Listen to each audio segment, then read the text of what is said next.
Anime families நம்ம இப்போ வந்து பார்த்தீங்கன்னா டாப் 10 அனிமே பார்க்க போகிறோம். முழுக்க முழுக்க இது வந்து என்னுடைய ஃபேவரட்டான அனிமே தான் நான் லிஸ்ட்டில் டாப் 10ல் வச்சுருக்கேன். உங்களுடைய ஃபேவரட் டாப் 10ன்றதை கமெண்ட் பண்ணுங்கள். நான் அதை பார்த்து தெரிஞ்சுக்கிறேன். லைக் பண்ணுங்கள், ஷேர் பண்ணுங்கள், சப்ஸ்கிரைப் பண்ணுங்கள். அதே மாதிரி உங்களுக்கு ஒரு அனிமே வேணும், ஃபுல் எக்ஸ்ப்ளனேஷன் எபிசோட் வைஸ்லனா சொல்லுங்கள்.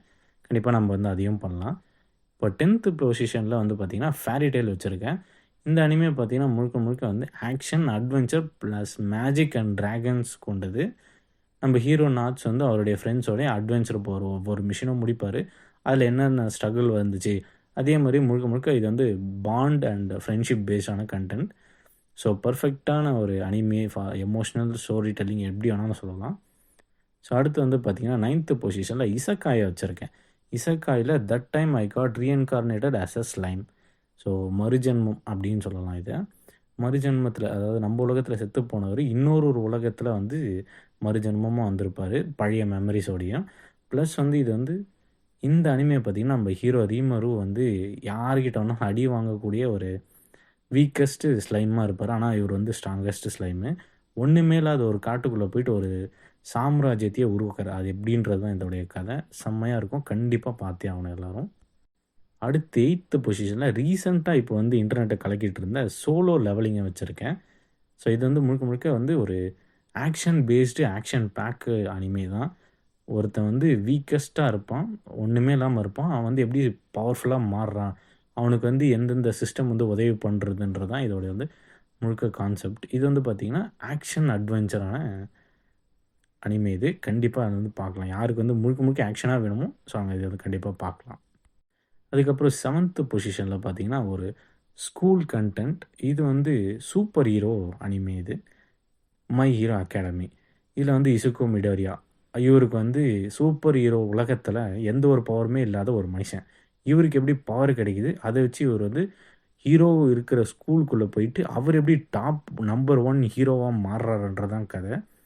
ஸோ இது வந்து முழுக்க வந்து பார்த்திங்கன்னா ஆக்ஷனும் இருக்கும். ஆனால் இது வந்து ஸ்டோரி வைஸில் செம்மையாக கொண்டு போயிருப்பாங்க. சும்மா சொல்லக்கூடாது. 6th பொசிஷனில் ப்ளீச் வச்சுருக்கேன். இது வந்து பார்த்திங்கன்னா ஸ்டோரியும் இருக்கும். பட் இது வந்து பார்த்திங்கன்னா நம்ம ஏன்ஷியன்ட் கதை மாதிரி இருக்கும். மனுஷ உலகம், ஆத்மா, அப்புறம் வந்து நரகம். ஸோ இதை மாதிரி வந்து அனிமேல இருக்கும். அதை வச்சு பேஸ்டு கண்டென்ட். முழுக்க முழுக்க இது வந்து ஸ்வாட்ஸ் ஃபைட்டு, ஸோ ஆக்ஷன், இதுவும் ஆக்ஷன் பேஸ்டு கண்டென்ட் தான். கண்டிப்பாக இது வந்து செம்மையாக இருக்கும். ஸ்டோரியுமே வந்து ஒரு சில இடத்துல நம்மளுக்கு புரியாமல் தான் கொண்டு போயிருப்பாங்க. பட் இது வந்து 6th பொசிஷன் கண்டிப்பாக வர்த்து தான். 5th பொசிஷனில் இப்போ ரீசெண்டாக வந்த டீமன் ஸ்லேயர் தான் வச்சுருக்கேன். இதில் வந்து கிராஃபிக்ஸு, ஸ்டோரி, சீட் எட்ஜி த்ரில்லர்லாம் செம்மையாக இருக்கும். மெனக்கெட்டு ஒவ்வொரு கிராஃபிக் இன்ஜினியரையும் வந்து வச்சு செஞ்சுருக்காங்கன்னு தான் சொல்லணும் இந்த அனிமையை பொறுத்த வரைக்கும். ஸோ கதையும் அந்தளவுக்கு கொண்டு போயிருப்பாங்க. ஆனால் அதுக்கேற்ற கண்டென்ட்டும் உள்ளே இருக்குதுன்னு தான் சொல்லணும் நான். ஸோ பழங்காலத்தில் வந்து டீமன்ஸுக்கும் மனுஷனுக்கும் வந்து சண்டை வரும். இல்லை மனுஷங்க எப்படி ஜெயித்தாங்க, டீமன்ஸ்லாம் மனுஷங்களை எப்படி கொன்னுச்சுன்றது தான் இதோடைய கதை. இதில் நம்ம ஹீரோடைய தங்கச்சியை வந்து டீமனாக மாற்றிடுவாங்க. மறுபடியும் வந்து இப்படி மனுஷனாக மாற்றுறாரு. அதுக்கு என்னென்ன பிரச்சனையெல்லாம் நம்ம ஹீரோ சந்திக்கிறாருன்றது தான் இதோட கதை. ஸோ கிராஃபிக்ஸ் வைஸில் கண்டென்ட் ஸ்டோரி கண்டிப்பாக நீங்கள் இதை வந்து பார்க்கலாம். வர்த்து தான் சொல்லுவேன். நம்பர் 5th பொசிஷனில் இருக்குது. ஸோ அதே மாதிரி மறுபடியும் சொல்லிக்கிறேன், இது வந்து எனக்கு பிடிச்ச லிஸ்ட்டில் தான் நான் வச்சுருக்கேன். ஸோ அதே மாதிரி பார்த்தீங்கன்னா 4th லெவலில் அட்டாக் ஆன் டைட்டன்ஸு. இதில் எனக்கு ஒரு சின்ன உடன்பாடு இல்லாத ஒரு கண்டென்ட் இருக்குது. அதையுமே நான் சொல்கிறேன். உங்களுக்கு பிடிச்சிருக்கா இல்லையான்னு தெரில. ஸோ இது வந்து பார்த்திங்கன்னா ரொம்ப பழங்காலத்துலேருந்து மனுஷங்களை கடவுள் வந்து உருவாக்கி தனியாக வச்சுருப்பார். பார்த்திங்கன்னா யாருமே வந்து அவ்வளோ சீக்கிரம் உள்ளே போயிட முடியாது, அவ்வளோ சீக்கிரம் வெளியும் வர முடியாது. ஸோ அந்த மாதிரி ஒரு பேஸ்டு கண்டென்ட் தான் நான் நினைக்கிறேன். அது எப்படின்னு தெரியல. ஸோ இதில் வந்து பார்த்திங்கன்னா நம்ம ஹீரோ வந்து வெளியே வந்துடுவார். வெளி உலகத்தில் வந்து பார்ப்பார். வெளி உலகத்தில் வந்து இருக்கிற ஆளுங்களாம் வந்து அவங்கள வந்து அடித்து துன்புறுத்துகிற மாதிரி தான் இதை கான்செப்டை கொண்டு போயிருப்பாங்க. இதில் எனக்கு என்ன வந்து பார்த்திங்கன்னா இயான் ஏகரை வந்து பல பேர் வந்து அவன் வந்து ஒரு வில்லனாக தான் பார்க்குறாங்க. ஹீரோவாக இருந்து கடைசியாக வில்லனாக மாறுவார். அவருடைய நியாயத்தை வந்து அவர் எப்படி சொல்கிறாருன்னா வந்து கொடூரமாக வச்சுருப்பார். எப்படின்னா அவருடைய மக்கள் வந்து இத்தனை நாளாக வந்து இத்தனை வருஷங்கள்லாம் வந்து கொடுமையை அனுபவிச்சுக்கிட்டு இருக்காங்க. அதனால் வந்து மற்றவங்க யாருமே உயிரோட இருக்கக்கூடாதுன்னு நினைப்பார். ஸோ ஆனால் அவர் நினச்சது ஒரு சின்ன தப்பு தான். ஸோ பழி வாங்கியிருக்கலாம். பட் அதுக்குன்னு மொத்த பேரையும் கொல்லணுன்றது அவசியம் கிடையாது என்னை பொறுத்த வரைக்கும். பட் ஆனால் அவர் பழி வாங்கணும்னு நினச்சது அவர் சைடுலேருந்து நான் பார்க்கும்போது எனக்கு வந்து ஓகே தான் தெரியுது. அதுக்குன்னு மத்தவங்கள கொல்லணும் அதுக்கு நான் சொல்லல. பட் ஸோ எப்படி நான் சொல்ல வரேன்னா, அந்த அளவுக்கு இது எனக்கு வந்து தாக்கத்த ஏற்படுத்தியிருக்கு. ஸோ அவர் சைட்லேருந்து பார்க்கும்போது கண்டிப்பா அது நியாயம் தான். நீங்க சொல்லலாம் தப்பா ஐ மீன் எப்படி சொல்றதுன்னா, பாதிக்கப்பட்ட சைட்லேருந்து பார்த்தீங்கன்னா, அவன் பண்ணுறது எல்லாமே கரெக்ட்டா தான் தெரியும். ஆனா அவன் பண்ணுறது தப்புன்னு நீங்க சொல்றது எனக்கு புரியுது. பட் ஆனா அந்த அளவுக்கு வந்து அவன் எதுவுமே பண்ணாம மத்தவங்கலாம் சேர்ந்து அவனுக்கு பண்ணும்போது அவன் பழி வாங்குறது கரெக்ட் தான். ஆனா வந்து பழி வாங்கணும்னா வாங்கியிருக்கணும். அதுக்குன்னு மொத்த பேரையும் பழி வாங்கியிருக்கக்கூடாது. ஸோ அதுதான் நான் சொல்ல வந்தது. ஸோ அட்டாக் ஆன் டைட்டன்ஸ் தான். 3 பொசிஷனில obviously one of the big 3 தான். Dragon ball G. என்ன ப்ரோ இத போய் நீங்க 3 பிளேஸ்ல வச்சிட்டீங்கன்னு சொல்றது எனக்கு புரியுது. பட் என்ன சொல்றதுன்னா வந்து action packed content full and full action பார்த்தீங்கன்னா, கண்டிப்பா இத சொல்லலாம். ஸ்டோரின்னு பார்த்தீங்கன்னா, இவங்க கொண்டு போனது தான் எனக்கு தெரியல. எனக்கு பிடிக்கல. ஏன்னா வந்து மார்ஜின் பூ சீரிஸ் வரைக்கும் ஓகே தான். நல்லா இருந்துச்சு. பார்க்கறதுக்கு அற்புதமா இருந்துச்சு. அதுக்கப்புறம் அந்த சீரிஸ்லாம் அந்த அளவுக்கு எனக்கு வந்து செட் ஆகல. ஸோ கிராஃபிக் வைஸில் 2024க்கு இப்படி பண்ணியிருக்காங்கன்றது ஓகே தான். புரியுது. நல்லா தான் இருக்குது. பட் ஆனா இவங்க வந்து ஸ்டோரியாக கொண்டு போனது ஏதோ டப்புன்னு எடுத்து டப்புன்னு முடிச்ச மாரி தான் இருக்குது. ஆனா அ டாப் 3 தான். இதில வந்து மாற்றமே கிடையாது. டாப் 3 டிராகன் பால் ஜி தான் என்ன பொறுத்தவரைக்கும். ஒரு சில இடத்துல கொஞ்சம் மிஸ் ஆச்சு அவ்வளோதான். மத்தபடி வேற லெவல் தான். எப்படின்னா முழுக்க முழுக்க 90ஸ் கிட்ஸ் மட்டுமே தெரிஞ்ச ஷோ இது.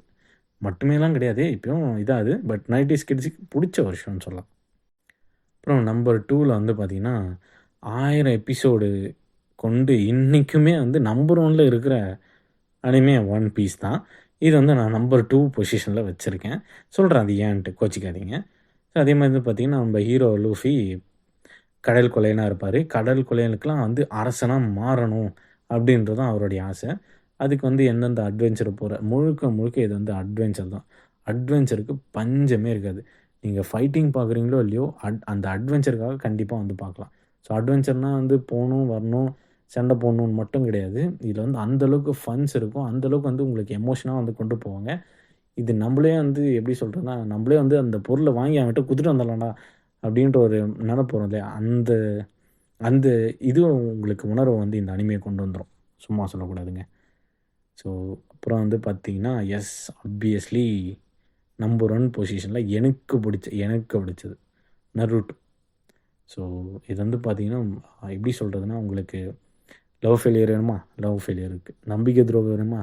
நம்பிக்கை துரோகம் இருக்கு. ஒருத்தன வந்து தீண்டாம தள்ளி வைக்கணுமா? அதுவுமே இருக்குதுங்க. அது சொல்லக்கூடாது. பட் அதுவுமே இருக்குது. ஸோ அந்த 3வது தான் நான் சொல்லக்கூடாதுன்னு இல்ல. அதுதான் வந்து நம்ம ஹீரோக்கு வந்து எல்லாருமே பண்ணுவாங்க. அது அவர் வந்து எப்படி ஓவர் கம் பண்ணி எல்லாருமே வந்து அவர ரெஸ்பெக்ட் பண்ணி பேசுவாங்க. ஸோ அதுதான் வந்து இதோட கதை. சிம்பிளா சொல்றேன்.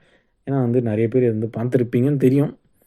சில பேர் வந்து பார்த்துருக்க மாட்டாங்க. அந்த சில பேருக்காக தான் நான் இந்த ஸ்பாய்லர சொல்லல. ஏன்னா இது வந்து எனக்கு பிடிச்ச அனிமேன்றதுனால ஸ்பாய்லர் சொல்லாம ஜஸ்ட் இப்படி சொல்ட்டேன்.